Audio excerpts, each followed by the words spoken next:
Hi everyone, in this video I will show you how to restore deleted WhatsApp messages without backup. So first you need to open your WhatsApp, go to the chat where the messages were deleted, tap the three dots if you're using Android, but if you're using iPhone, just go to the chat name and then here you have to look for more and then export chat. Use without media or include media, save the exported file to email or cloud, but this only works if parts of the conversation still exist.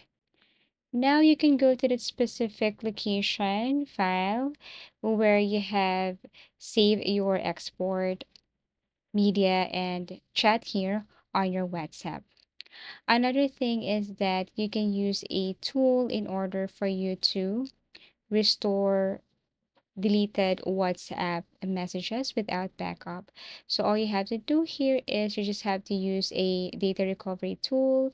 For iPhone, there is this iMyFone. For Android, there is this Tenor Share. All you have to do is to install it on your PC or Mac and then connect your phone via USB. Follow the software scan process to recover deleted messages. So basically, that's it. You just have to look for that specific tool that can help you recover deleted messages. Now, tips to avoid losing messages in the future. You need to enable automatic backups. Go to settings, chats, chat backup, backup to Google Drive, Android, or iCloud for iPhone. Thank you for watching and see you again in our next video tutorials.